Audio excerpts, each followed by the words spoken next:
Hi guys.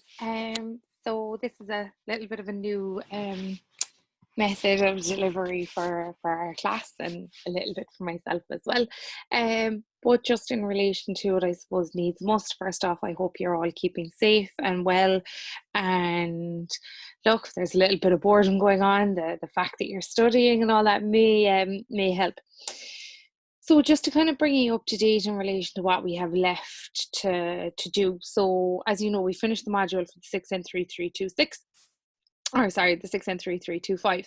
So we're moving on to the module for the 6N3326. In total for this module, we only have about 6 slide decks to go through. So there is much less content, I suppose, in comparison to the previous module, your 6N3325. It will take us a little bit shorter to go through these than it would in class, purely because of the fact that we won't there won't be as much interaction. I won't be able to give you as many, as many or any group activities or anything like that. But what I will be providing you with is, obviously, there's the voiceovers on each of the notes or on the slides. I'll be uploading the slides as well, so you'll be able to listen along, and I'll look and see, can I provide you with any kind of additional maybe chapters or pages or something like that with regards to the content that we're covering. So hopefully that will work and that will help you. So we'll just kick off into, sorry, I should have also mentioned that so left to complete from a project and assignment perspective, as you know, you have your 2,000 word project, which will be due at the end of all of this. And once the presentations have been done, you have your presentation and your skills demonstration and your learner log. So I suppose at the moment as well, we're very much at the mercy of the end of restrictions and with regards to carrying out your presentations on a face-to-face basis. However, if we're not able to carry them out on a face-to-face basis, there will be a mechanism where I'll be able to invite you to a meeting via Zoom and be able to record your skills demonstrations at that point. So I'll be able to actually record that over the computer, so that you won't be delayed or anything like that. Because that's one thing I'm very, very mindful of, is the fact that I don't want your date pushed out. If we can at all, if at all possible, that we can't do that. The only issue with that is, obviously, for your presentations, if you were planning on doing anything practical, you won't be able to utilize anyone from the class to do so, purely because of the fact of we may not all be in the same room. What we could look at doing is utilizing some family members or people that you live with or anything along those lines. Also, if it's from a knowledge perspective, we could say up in groups on the actual on Zoom. So, as you know, you'd be able to set it up that we'd all be able to be present. And what I will do is, regardless of what structure you decide to do, we will look at setting up a groups, because you'll need to get your evaluation sheets and stuff back from the project. But I'll be able to go through that with you at a later stage. It's my intention as well on Monday that we would actually do a questions and answer session, maybe between like 6:30 and 7:30, so where we'll actually be live on this. I'll give you all a meeting, a login that we'll all be able to access and go on and see, just to touch base to you, just in case if you have any questions. If you can't make it for whatever reason due to commitments, if you send me on any questions that you have, I'll be able to go through them at that point as well. So what we'll do is we'll just kick off in relation to this one. We've about 40 slides or so we'll get through it, and this is on the whole area, the role and competencies of the trainer. So as you know, this is for your 6N3326 training, delivery and evaluation module. So the learning outcomes: on completion of this module, you should be able to identify the characteristics of an effective trainer, explain the communication process, and discuss the importance of verbal and non-verbal communication skills in the context of training delivery. Provide constructive feedback to your trainees in training situations, and also you'll be able to explain the principles of group dynamics in a training environment. So the overview is that we'll be examining the crucial role of the trainer in guiding trainees' learning during a training activity. And to perform this role effectively, you as a trainer have to have a broad set of competencies. And we, as trainers, need to be able to demonstrate a number of important characteristics. We need to be able to demonstrate effective communication and feedback skills. And we also need to be able to embrace key issues surrounding group dynamics and being able to adapt, being able to adapt to them and adapt to the situation as required. So typically I would get you to work in groups at this point and outline the characteristics of an effective trainer. However, we're unable to do it at this juncture. So we'll just continue on and go into the detail on it. So characteristics of an effective trainer. First off is you have to have technical competence within the subject matter area. You have to be a subject matter expert. You have to know what you're talking about in depth. So that's very, very important. You also need to possess high level of interpersonal skills, be very approachable, be very have great communication skills with the group. You have to also have a genuine interest in people as well. You have to want your trainees to succeed, and you have to be able to help them and guide them and support them. And that's where the genuine interest in people is important. You need to be able to display a caring attitude towards trainees and value their experience as well. As I've told you time and time again, your trainees bring so much to a training environment. So to be able to value that experience, foster that experience, and work with them in relation to it. You need, again, to be able to demonstrate enthusiasm and commitment, have the ability to adapt to situations as they arise. So as I previously said a couple of minutes ago, have to be able to kind of roll with the punches a little bit and adapt to situations as they come up. Great example here of how we have to adapt and how we have to make other things work. So rather than just stopping the course and us not knowing when it's going to be able to go on, we had to look at other mechanisms and other methods as to how the course can be delivered, so you get what it is that you signed up for. You need to be able to value the need for thorough planning and preparation as well. So doing your prep, doing your planning, having your lesson plans, as you're probably absolutely sick of at the moment, and having all of that in place. And then you need to be able to show patience and tolerance towards your trainees. No matter how much somebody is struggling with it, no matter how long it takes you to go over the topic, you need to show patience and tolerance towards that. Sometimes that is easier said than done. However, it's important to persevere with that point as well. In relation to that, what you might also consider at this point is sometimes you may be training on a program that somebody is not able for. So it's to be able to be patient, be tolerant, but at the same time maybe have the difficult conversations with people with regards to their abilities as well. You need to be able to welcome constructive criticism. So you as a trainer need to be able to welcome constructive criticism and advice concerning your training methods. Now, I personally don't like the word criticism. I think no matter what, there's a negative connotation associated with it. So what I'd be looking for here is that you're looking for constructive feedback. You're looking at how you can make your training sessions better. You're even doing a little bit of self-reflection on this as well. So after each of your training sessions, you're saying, what could have gone better? What could I have done better? What could I have improved on? Is there anything I'd have improved on? What would I like to have done? Do I need to follow up with anything? You need to be able to display good humor without being flippant as well. And I would say here, appropriate humor.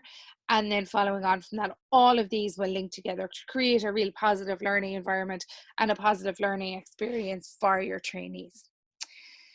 So communication side of things, then communication is very, very important for a trainer because it's surrounded and it's a cornerstone of absolutely everything that we do, everything that we're involved in. So typically, again, here I would ask you to work in groups or maybe individually and define the communication process. But again, we're unable to do that here. So we'll just move on. With regards to communication, even if I did ask you to spend 2 seconds thinking of a definition, there are countless definitions of communication. If you went on to Google and searched for a definition of communication, millions and millions of pages would come up. But invariably, all of these definitions agree on one thing, and that's it, on implying the imparting or exchange of thoughts, opinions, or information. So our communication, no matter what, is a two-way process, even though I'm sitting here talking into, that there's nobody currently at the end of the communication. This is a two-way process because ultimately it has an audience. There is somebody going to be hopefully listening to the message. So you always have an end point. There's always somebody that the message is going to. So it involves a person, a group of people sending a message to another person or group of people, and many models have been devised. So you've probably seen something like this previously yourselves with regards to a communication process. So you have your sender who thinks of the message it is that they want to send, and that's the encoding. During this, they decide as well what's the most appropriate channel to send this communication. So is it verbal? Is it written? Is it formal? Is it informal? Is it notice enough? Do you need instant feedback? Do you need instant confirmation? Or is it enough just to have the information up there? So they decide on the most appropriate channel to utilize for the communication. And then this is decoded by the receiver. As we know, in line with this, there are loads of different barriers to communication as well. So barriers would include things like noise, perceptions, your idea of the concept or your idea of the topic. So a lot of these areas can have an impact on how the message is sent, how it's received, how it's comprehended, how much of it is taken into consideration. And then always what we should be looking at in our communication process is your feedback loop. So this is where you're asking the receiver, do you understand fully what it is that I'm saying? Can you repeat the key message to me? So there is that over and back, and there's that feedback to make sure that the message has been delivered appropriately and there hasn't been any breakdown of communication in any of these sections here. Barriers to communication then, so I would have mentioned a couple in the previous slide. So your barriers to effective communication, and we're going to focus on this particularly from a training situation, because we know there are countless different barriers from a regular perspective, but from a training situation, we'll just focus in on that one at the moment. So they include things like your message being too long, the message being too lengthy, disorganized, if it contains errors, or it's left open to misinterpretation. So if points aren't clarified, they're not tied together. If you have poorly explained information, which leads to a situation where the receiver finds it hard to grasp the detail of the message. So if you have a particularly challenging concept or complex concept that you are trying to explain, if this is poorly explained, your learners or your receivers will not grasp the detail of the message. So it's very important that we make sure that this is explained properly. This does go back to a couple of slides previously where we would have been talking about our planning, our preparation, being the subject matter experts. Another barrier to communication here from a training perspective is the use of difficult or inappropriate words. So that can hinder the receiver's understanding of the message. Sometimes people try to utilize an awful lot of complex language that may not be appropriate for the delivery of the training session. And again, it's very important that we make sure that we're using understandable terminology here. If there's a lack of coordination between verbal and body language, again, resulting in confusion about the exact meaning of the message. So here you're looking at, if you're telling somebody that something is very, very important, yet you're distracted while you're telling them or you're rushing through it, it's not giving your body language and your verbal communication are in conflict with one another. Paralanguage then refers to the pitch, volume, and in some cases intonation of our speech, and this should be in time with the verbal message that we wish to convey. Sometimes if you're trying to explain something that's quite complex, you'll break it down. You'll explain it very, very slowly. You'll go through detail, you'll go through step by step by step, just to ensure that it is being comprehended as best as possible. If you're going through something, shall we say, that your class or your group or your learners are maybe already familiar with, there isn't the same requirement to go through items as slowly or in as much detail. So your paralanguage with regards to these may vary dependent on the message it is that you're trying to get across.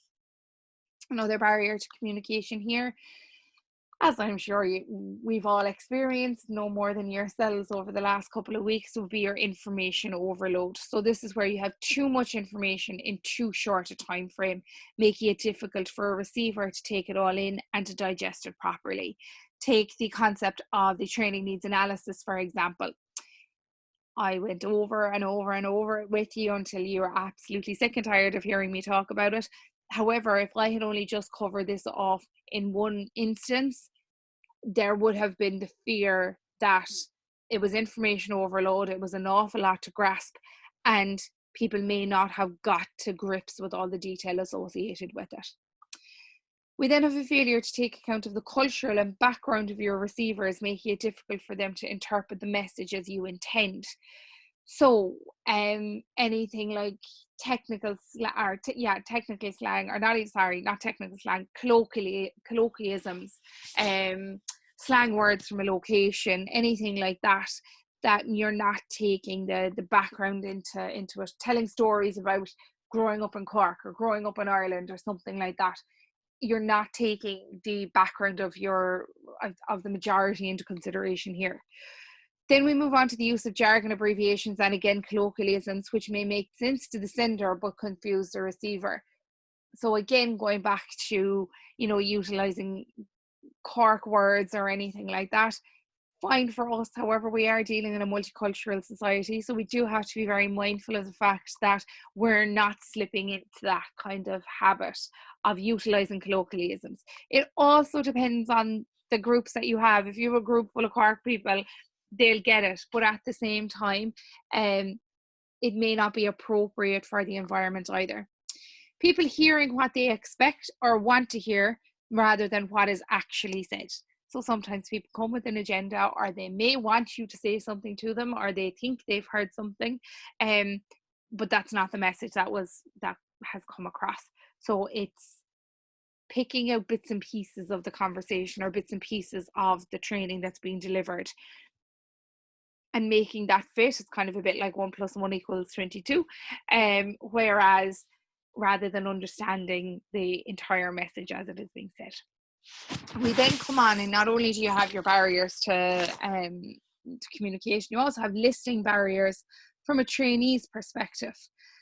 So trainers must be aware of the barriers pertinent to the trainee or the listener that affect the clarity and impact of the message being sent, such as a reputation and credibility of the trainer. You have all experienced very good trainers who, when you come into a training session with them, you're motivated to listen.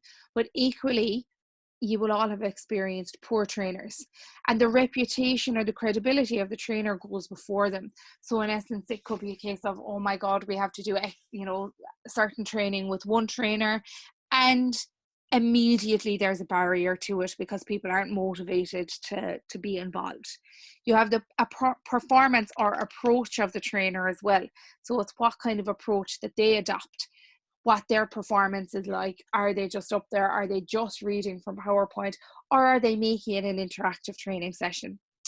Any preconceived ideas or prejudices of the trainer? Maybe you have somebody that was trained by them previously and they didn't have great things to say about them. So already you have that barrier in your head as a result. Any personal matters or any issues that may be on a trainee's mind that makes them not able to focus at the task at hand with regards to your training. If anybody is tired, it's much more challenging to pay attention in a training environment, or if it's an uncomfortable training environment as well, too warm, too cold, if there's anything, external going on, as we've experienced over the last number of weeks, that may be making, may make your trainees worry or be concerned about other factors. And then also we have any external noise or interruptions. For example, we had the fire alarm go off not so long ago. So a couple of weeks ago, we had the fire alarm go off. That would be a bit of a barrier. It was an interruption, and it's hard then to get back into the flow of it as well. From your perspective as a trainer, you also have to be mindful of the fact that you have to be very, very good at listening, and you have to adopt your active listening style here. So it's also important that trainers themselves are active listeners. So this means keeping an open channel of communication by paying close attention and keeping an open mind on what is being said. As we've said before, you're the subject matter expert, but you don't know everything either. Someone may have a good idea. They may have, they may want to question the concept or whatever it is that you're proposing.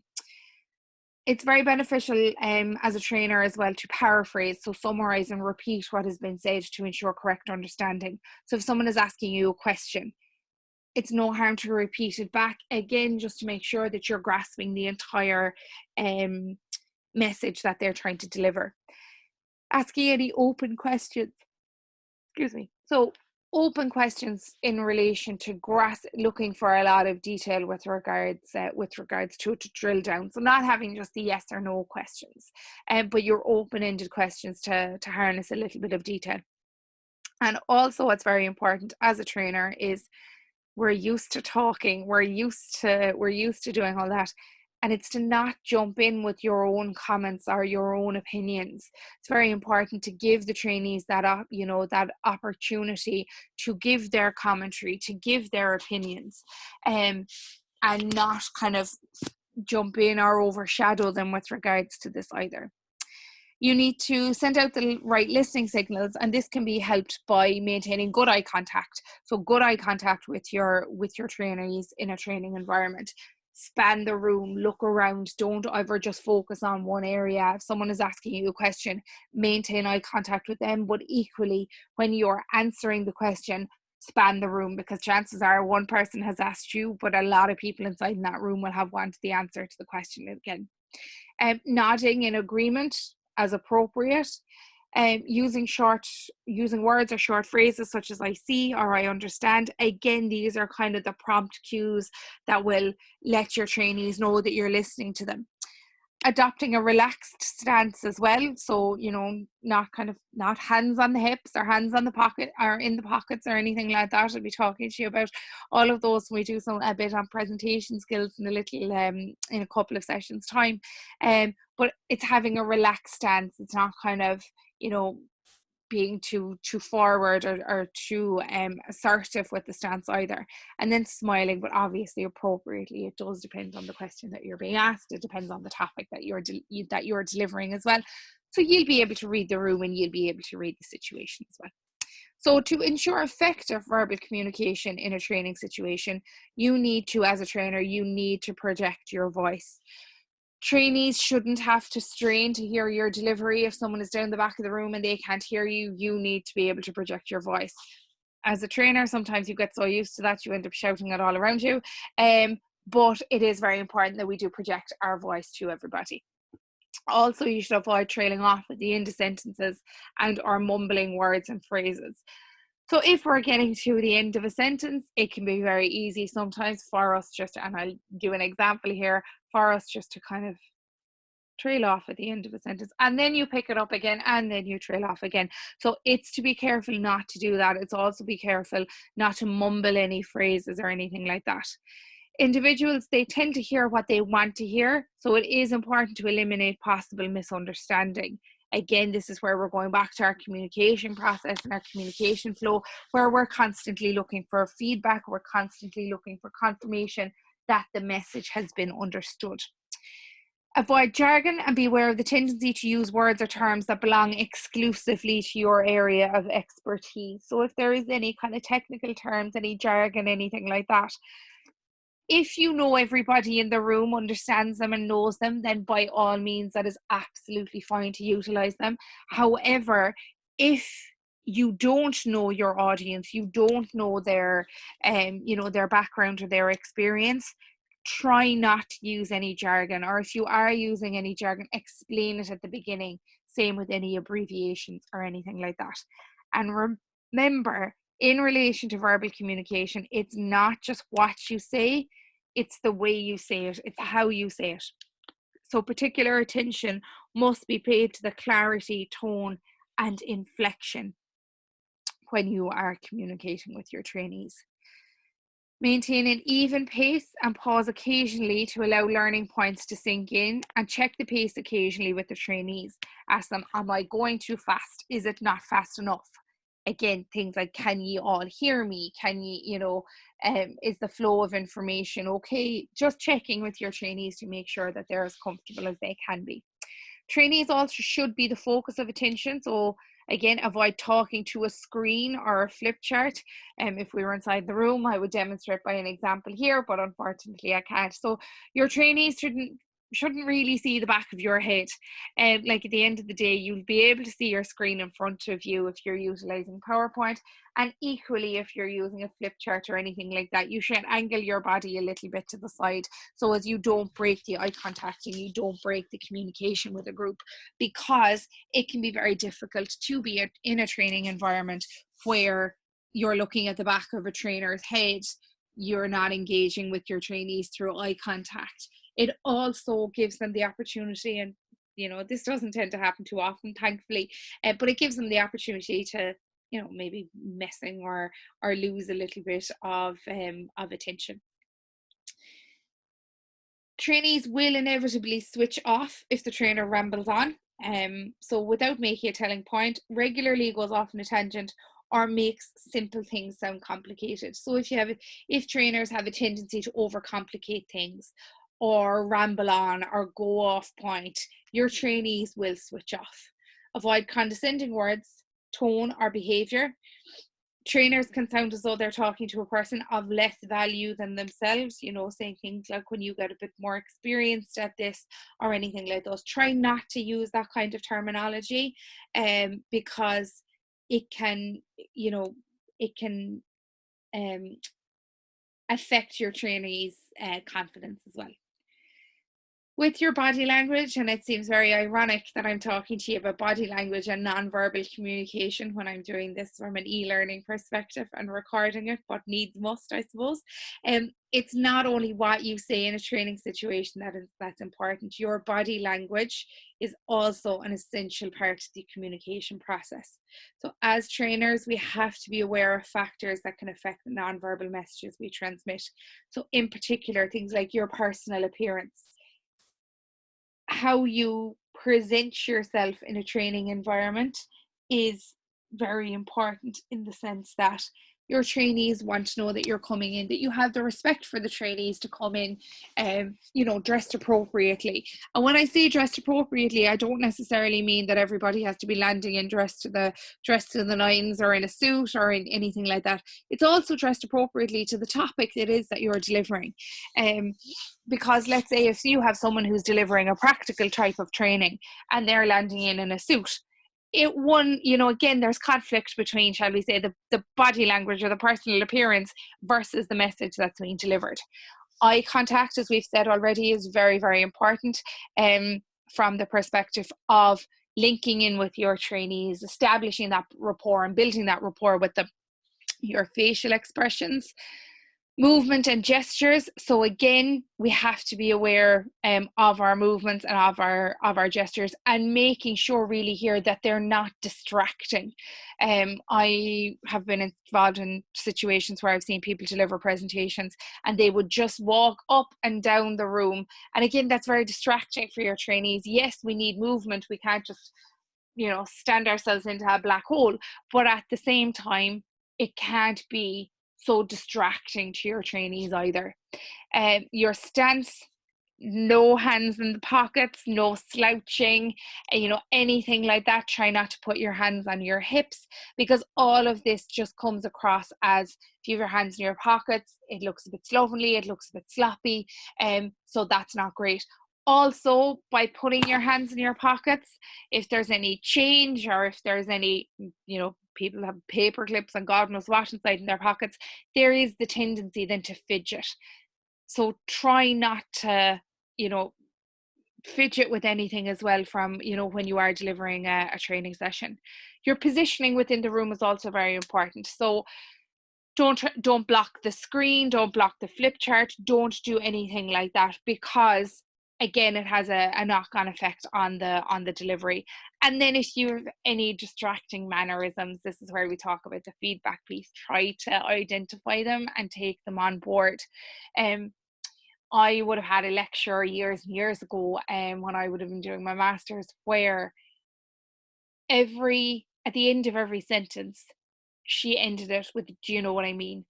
Like, she was an extremely qualified, extremely competent person, like really, really top of her field, written loads and loads of books. However, that was a very distracting mannerism, and it was all that we would pick up on in a learning environment, because it was so distracting and it was at the end of every sentence.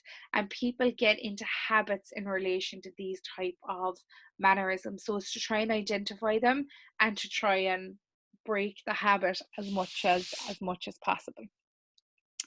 So feedback and guidance, a further aspect of the communication process, then relates to provision of feedback and guidance by the trainer.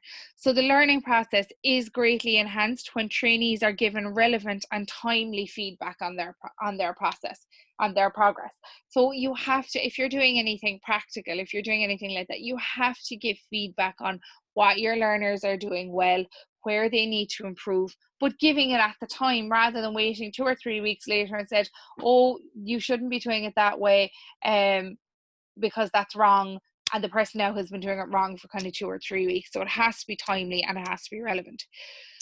Your trainees should also be kept informed about whether they're improving or not and the extent of such improvement. If they're not improving, you need to be able to drill down as to why they're not improving. What, can you provide them with any additional supports or anything like that that may assist them? In addition, feedback should be related to preset goals and targets, which are challenging but realizable as well. So that you're challenging, you're stretching a little bit, but the probability is that person will be able to achieve it. In a training situation, there are a number of ways then that your trainees can receive feedback, including personal observation or a process or results of an action. So, for example, you could observe them, you can give them feedback. Checks on the quality of their output. So if they're making or if they're manufacturing anything, you check then how good what it is that they've made is. Cues related to the task itself. So a specific sound will go off when you do this properly, or a flashing light. Again, these all relate to whatever it is that is being delivered. And then finally, you have your comments from trainers, peers, or supervisors as well with regards to your feedback. Feedback from your trainer then, and when you're providing feedback, it will predominantly fall into two broad categories. So you have your positive and not your negative. You have your positive and you have your corrective feedback. So your positive feedback is where you're praising your trainees. This is used to reinforce the correct behavior, and it can have significant effects on trainees' motivation to improve performance. So your positive feedback should be given with specific focus, in a manner that encourages more of the same behavior, and without buts. So your positive feedback should just be the positive feedback, and you leave it at that. Your corrective feedback, or another word for this would be redirecting, it's where you're trying to redirect the trainee's behavior. You have to adopt a firm approach here when you're giving this type of feedback, and the trainer should also show understanding and offer reassurance as well. So things like, look, everyone struggles at this point. A lot of people find this concept quite difficult to master, because you're being reassuring, you're being supportive to your trainees as well. It's particularly important that corrective feedback follows observation, or whatever it is that you're trying to get them to do. So it should be based on careful observation of the trainee's performance and given in the form of specific information. This means we must provide an example of the trainee's behavior that we have actually observed and can confidently refer to. You can't say something like, oh, you always do that wrong, or I've never seen you do that properly. You need to be able to say, well, when I observed you doing it the last time, you skipped step 2 or step 3 or whatever step they skipped, which has had a knock-on effect. So I want you going forward to be very mindful of the fact that you need to make sure that this step is done. So using specific examples where we can, so that there's no ambiguity, and that it's very, very clear for your trainees. Corrective feedback also has to be non-threatening, so it shouldn't be presented in a hostile or threatening way. because corrective feedback shouldn't be a negative experience for your trainees. It shouldn't be a negative experience for yourself. I know it can be quite difficult sometimes to give and to offer corrective feedback. However, it's not a negative thing. You want your trainees to perform well. You want them to do as best they can. And sometimes it's only through corrective feedback that we can actually get to that point. It's important here that the trainer adopts a positive tone, so your voice tone, and displays positive body language. So no sighing, no throwing your eyes up to heaven. But before offering feedback, the trainer should think about how some form of encouragement can be given. So, for example, look, you've mastered 3 new skills in the past 2 days. Don't be despondent that you're having some difficulty with this task. As a matter of fact, quite a few trainees find it difficult to get to grips with it straight away. Your corrective feedback as well should also be properly focused. So it should be aimed at the behavior of the trainee and not at the trainee in any personal sense. So it's to do with what they're doing rather than them as a person. So it's important that we refer to what a trainee does rather than what we think or feel about him or her. Your corrective feedback also needs to be well timed as well. So it's best to provide feedback as soon as is appropriate following the observed behavior. But you also do need to take other factors into consideration. So things like the location, is it on the job or off the job? Is it a noisy environment? Things like the timing as well. So right before you go on lunch mightn't be the best time to be giving feedback because people are hungry, they want to have a break. So it's to time your feedback appropriately and also make sure that it's being done in appropriate surroundings. Your corrective feedback also affirms your progress to date. So it's important to include a reminder of the progress made to date and how well the trainee is generally doing, and then summarizing the key points for improvement and agreed actions as well. So your feedback and guidance then, it should play a very important role in the learning process and should be given on an ongoing basis. So it shouldn't be something that you do once in the middle of a course and then that's it. So it's important that a trainer is effectively prepared, because remember, you might be quite open to giving the feedback, but your trainee may not. So a trainee may accept feedback and action it. And this is the ideal situation where you provide them with feedback and they know the steps they need to take to improve, or they may reject the feedback and therefore not change the behavior. Um, if this is the type of situation that you're dealing with, obviously it's going to provide more of a challenge for you. But it's just again to keep reiterating the message, keep going on about how it's going to, offer improvement, keep giving the feedback until hopefully it sinks in. So we then move on and we talk about supporting your learning progress. So everyone goes through these various different stages of learning. And your trainees can move through the various stages when learning tasks associated with the job, especially if those tasks take time to master. As the trainees move through these stages, the trainer must adopt a flexible approach. And remember, some trainees may be at different stages at different times. It's not uniform. There's no time scale associated with any of these stages. So this means using different training styles and giving different levels of feedback and guidance. So we'll now go through the stages of learning and the associated training approaches.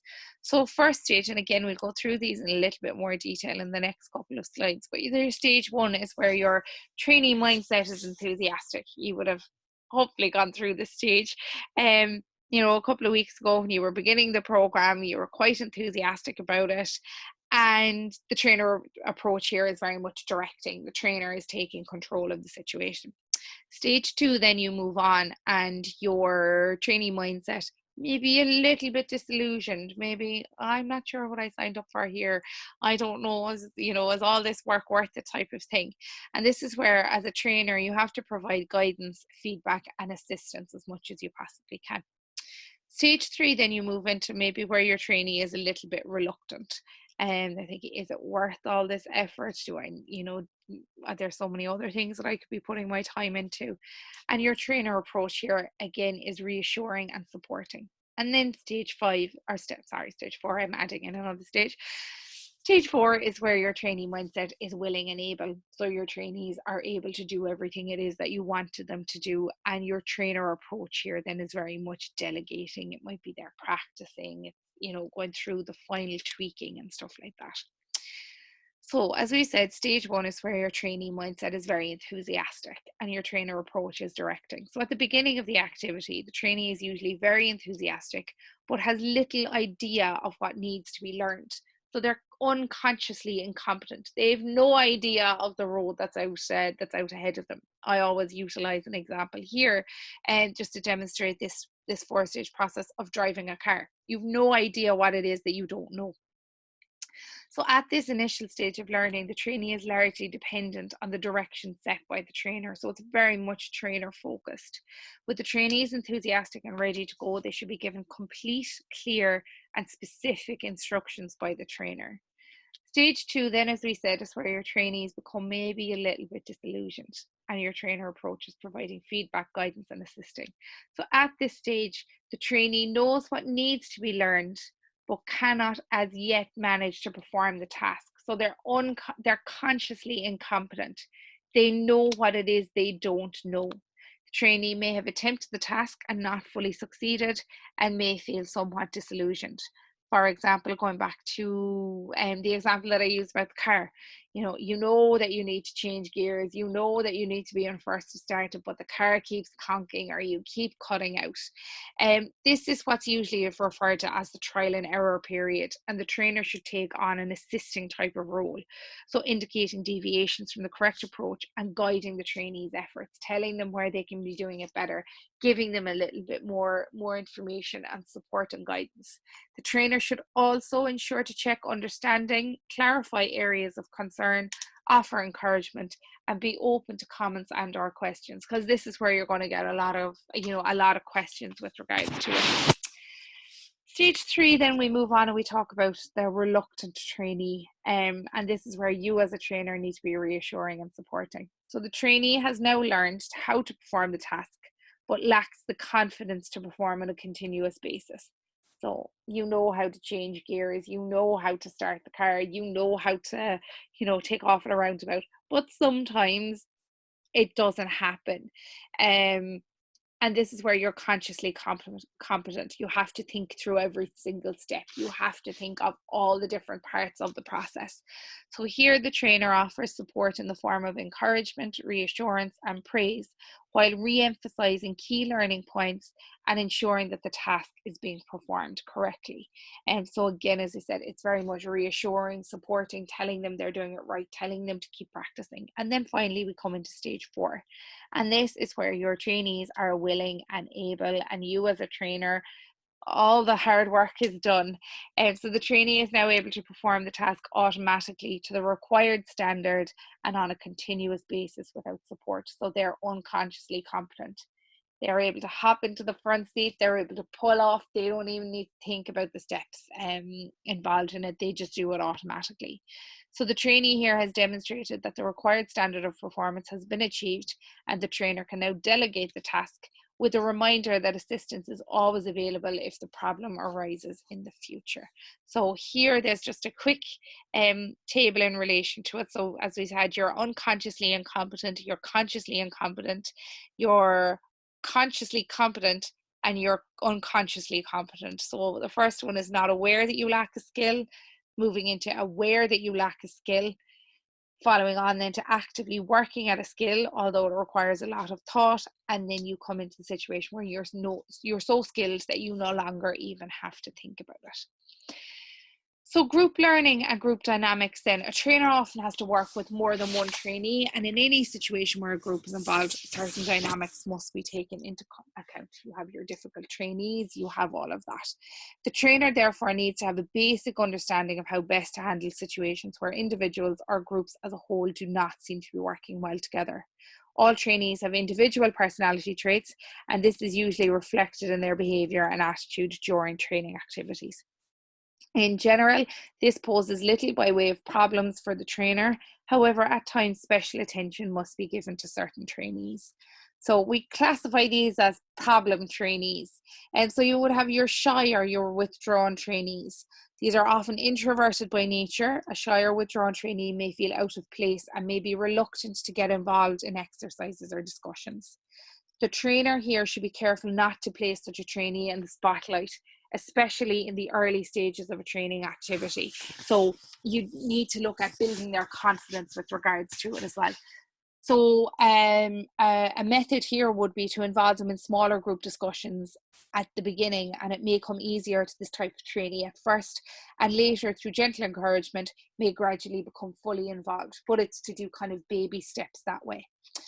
You're moving on then to your unenthusiastic or your disinterested trainees, and this is where they may demonstrate a complete lack of interest or concern. They just would rather be anywhere else but sat in front of you. There may be many reasons why a trainee acts in a manner, such as culture of the organisation. Maybe they think training is a waste of time. Maybe they think they're being spied on. There's a multitude of reasons. Could also be personal or work situations. Maybe they're going through a tough time at home themselves, or lack of pre-briefing by the manager. Maybe they had no idea why they were coming to the training. Maybe they've done it already. Maybe they have no interest in it. So assistance with identifying the potential benefits of the training activity may help to increase their interest. And the trainer can also try to involve this type of trainee by asking about their work or by direct involvement in some activity. You then have your know-all or your show-off, and this is where your trainee often attempts to dominate proceedings and monopolize discussions and questions. Trainers should be careful not to confuse an enthusiastic trainee with one who seems to act as a know-all or show-off.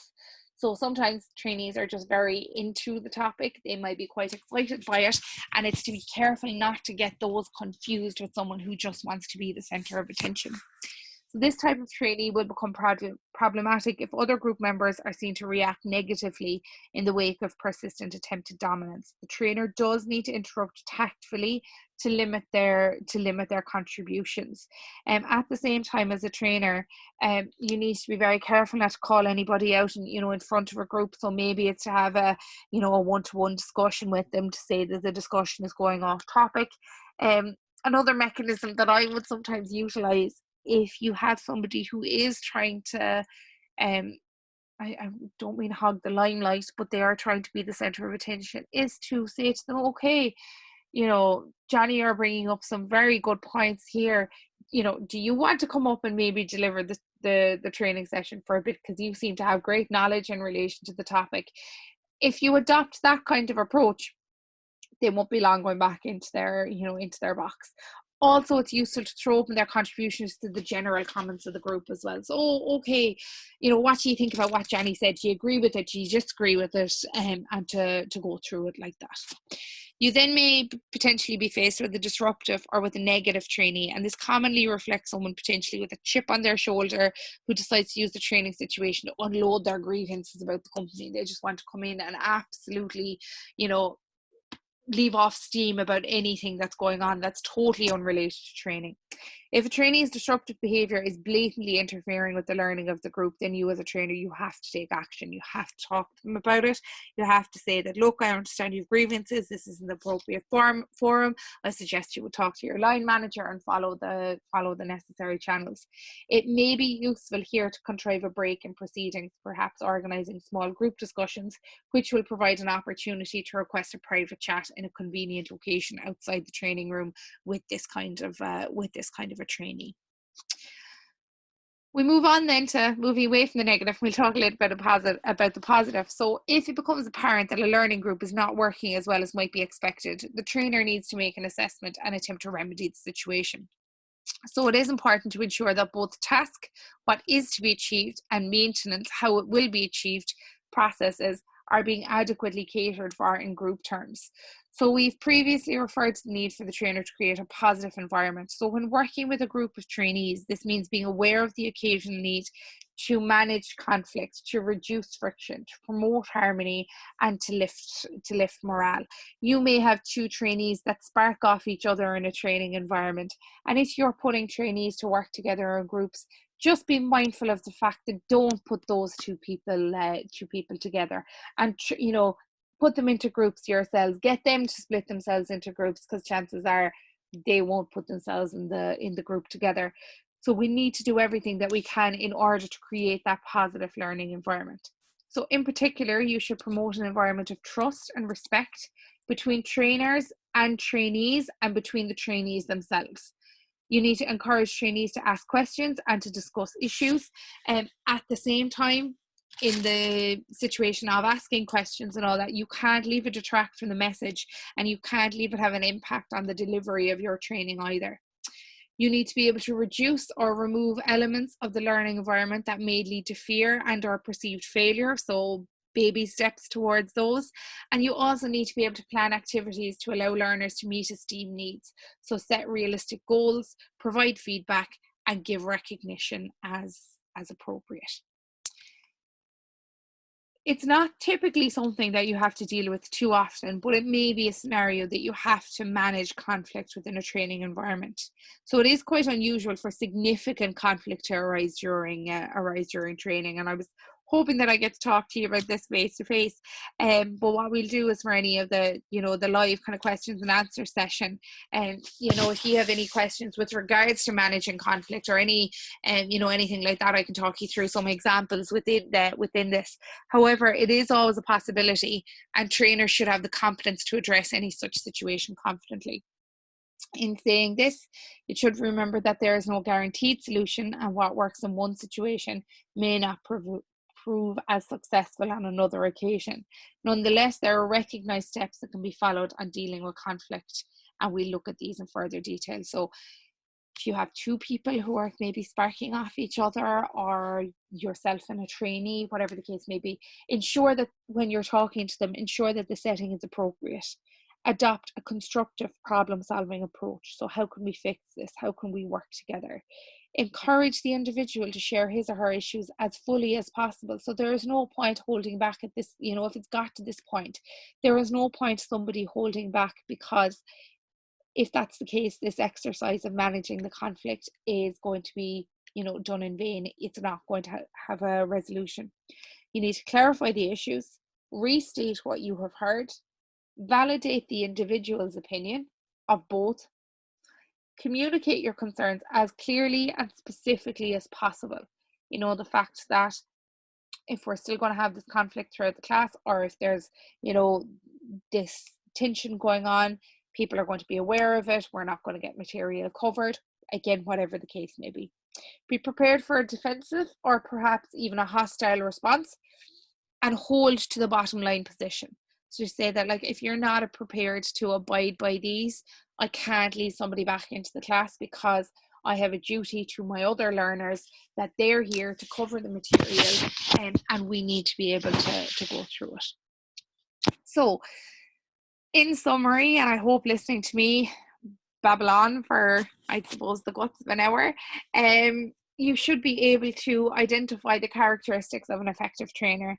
You should be able to explain the communication process and discuss the importance of verbal and non-verbal communication skills in the context of training delivery. You should be able to provide constructive feedback to trainees and explain the principles of group dynamics in a training environment. So I suppose, just in summary, guys, I know this is a little bit different to the way that we've normally gone through the classes over the last number of weeks, and I do recognize that I may provide challenges to you with regards to it, and that's why I would definitely advocate for the live kind of questions and answer session, even just for everybody to be able to check in with each other as well. So what I'll do is on next Monday that we'll arrange a live session, and I'll put up a link on Edmodo. If you all go on via, I use Zoom, if any of you are familiar with it, you can all go on via Zoom. We can all set it up that if anyone has any questions, or even just to touch base with each other, we can do that, and we can certainly look at kind of scheduling them over the next couple of weeks as well. So if you've any questions, I suppose what you could maybe do is put them. So when I upload this on Edmodo, if you want to put any questions that you may have underneath it, and I can respond to those, or if you want to wait to the questions and answer session, or shoot me through a message on Edmodo, whatever works best for yourselves, and we look at a way to answer those questions as well. I will be following up with a couple more of these over the next couple of days. Let me know as well if you would want me to maybe do one of these sessions kind of live, and we could go through it like a live class. So you can let me know if you want me to do that. So I hope you're all taking care of yourselves. I hope you're all staying safe, and I will talk to you shortly over the next couple of days. Thanks, guys. Talk to you soon.